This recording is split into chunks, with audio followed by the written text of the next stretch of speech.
Shikues të televizionit Rozafa, mirë mbrëma dhe përshëndetje nga studia numër 1 e televizionit Rozafa për të filluar këtë emision në Euro 2008 special, i cili vjen çdo natë në shtëpitë tuaja me komentet për atë çfarë ka ndodhur ditën e sotme dhe natyrisht në këto 31 takime që do të zhvillohen në Austri dhe Zvicër në Europianin 2008.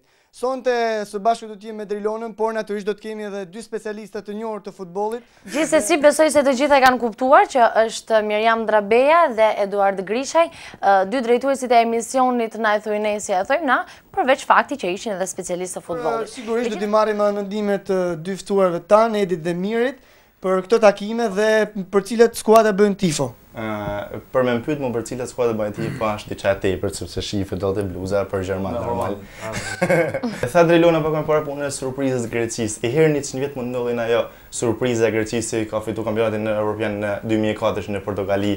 Pra ajo surprizë nuk ndodh më. Nuk ka më surprizë që humb Greqia. Greqia nuk ka treguar asnjëherë një futbollist se një surprizë është një aksident që Greqia me fiton një kupë Europës. Si ishte në momentin që e mujti Shqipnia Greqinë 2-1 që Malstafa nuk bani hajër më Greqia. Për mendimin tuaj, si mund të korrigjohen këto gabime njerëzore të këtyre arbitrave që po e përsërisin gabimin dhe po e kthejnë në faj? Ka një zgjidhje apo jo? Kjo është ideja. Zgjidhje ka. Me hek arbitrin prej punës. Me hek arbitrin prej punës. Ndërkohë që zoti Dervishi përmendi faktin se paga që merr gjyqtari kryesor është më madhe se asistentat dhe kjo bën që bashkëpunimi mos të jetë i frytshëm mes tyre. Paga e gjyqtarëve kryesorë është, ta them shifrën.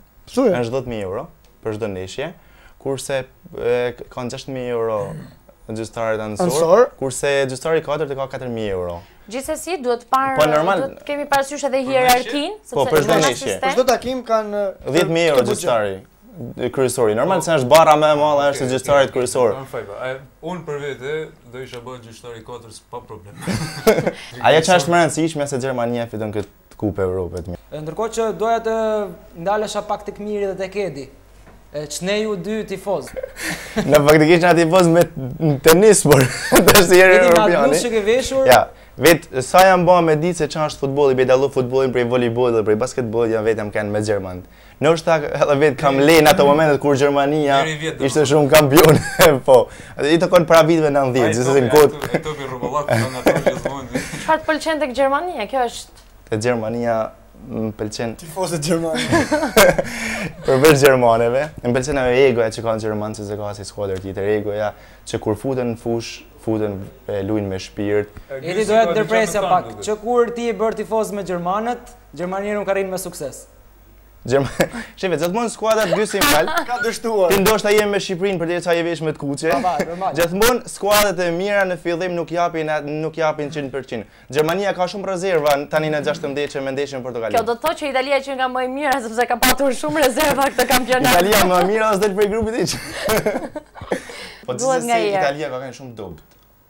Duhet me besu këtë. Këtë europian ka qenë shumë dopt. Tu pas parasysh se erdhi si një kampion e botës. Edhe faktikisht, edhe Greqia erdhi si kampion e Europës edhe s'pati sukses as pak, erdhi Italia si kampion e botës, hall me fitu kampionat botror, mos se s'ke sukses në kampionat të arshëm.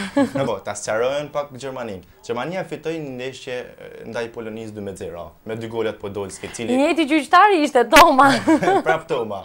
Më mirë si Gjermania bani prova dhe humbi në grup me Kroacinë, se sa humbte një ndeshje mas 16. Ama nuk është Gjermania konsumoi humbjen, domethënë nuk ka më humbje Gjermania derisa çojnë. Mund ta konsumonte ndoshta humbjen përballë ndonjë pretendente për fitimin e kupës. Jo ndaj Kroacisë, e cila nuk ishte një pretendente për të fituar kupën. Dhe kishte një rezultat shumë thellë. Gjermania del prej grupit. E humbi ndeshjen për mos të humbur ndeshjet e tjera në radhë, se po të humb ndeshjet e tjera në 16 teç, atëherë Gjermania skualifikohet. Por një Itali e madhe nuk do të më marr parasysh një gjyqtar. Një Itali përballë një Rumanie do të më dominu italianët. Tu pas parasysh se humben edhe ndeshjen e parë 3-0.